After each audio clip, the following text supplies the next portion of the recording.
Hi friends, இன்றைக்கி நம்ம என்ன பார்க்க போகிறோம்னா எப்படி கேஎஃப்சி ஸ்டைலில் கிறிஸ்பி பாப்கார்ன் சிக்கன் செய்கிறதுன்னு தான் பார்க்க போகிறோம். அதுக்கு ஒரு மிக்ஸி ஜாரில் ஒரு 6லேருந்து 7 பல்லு பூண்டு, ஒரு பாதி வெங்காயம், ஒரு சின்ன துண்டு இஞ்சி, இது எல்லாமே குட்டி குட்டியாக கட் பண்ணி போட்டு இதை நல்லா ஃபைன் பேஸ்ட்டாக அரைச்சி எடுத்துக்கலாம்.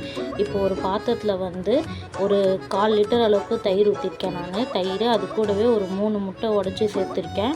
இது கூட நம்ம வீட்டில் அரைச்ச மிளகாத்தூளும், கொஞ்சம் பெப்பர் தூளும், கொஞ்சம் உப்பும், அதுக்கப்புறமா நம்ம அரைச்சி வச்சுருக்கோம் இல்லையா, நம்ம வெங்காயம், பூண்டு, இஞ்சி இதெல்லாம் போட்டு இதெல்லாமே அது கூட சேர்த்துக்கணும். சேர்த்து நல்லா மிக்ஸ் பண்ணி எடுத்து வச்சுக்கணும். இது கூட நான் கொஞ்சம் ஃப்ளேவருக்காக ரெட் சில்லி சாஸ் ஆட் பண்ணியிருக்கேன்.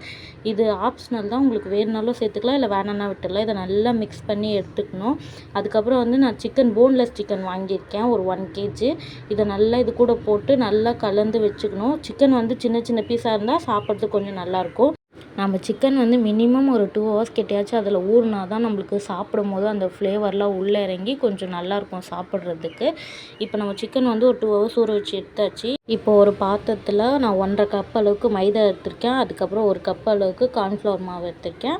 நம்ம வீட்டில் அரைச்ச மிளகாத்தூள் 1 ஸ்பூனும், வெறும் மிளகாத்தூள் ஒரு 1/2 ஸ்பூனும் எடுத்திருக்கேன். அது கூடவே ஒரு 1/2 ஸ்பூன் பெப்பரும், நம்மளுக்கு தேவையான அளவுக்கு சால்ட்டு, இதெல்லாமே சேர்த்து அந்த மாவு நல்லா கலந்து எடுத்துக்கணும். இப்போ நம்ம ஊற வச்சுருக்கோம் இல்லையா சிக்கனை, அதை டிப் பண்ணி அந்த பவுடரில் போட்டு நல்லா மிக்ஸ் பண்ணி, மறுபடியும் அதே தண்ணியில் டிப் பண்ணி பவுடரில் போட்டு மிக்ஸ் பண்ணி நம்ம எடுத்து பொரிச்சோன்னா நம்ம KFC style popcorn chicken ready ஆகிடும். வாங்க இது எப்படி இருக்குன்னு எங்கள் மாமாட்ட கொடுத்து டேஸ்ட் பார்க்கலாம்.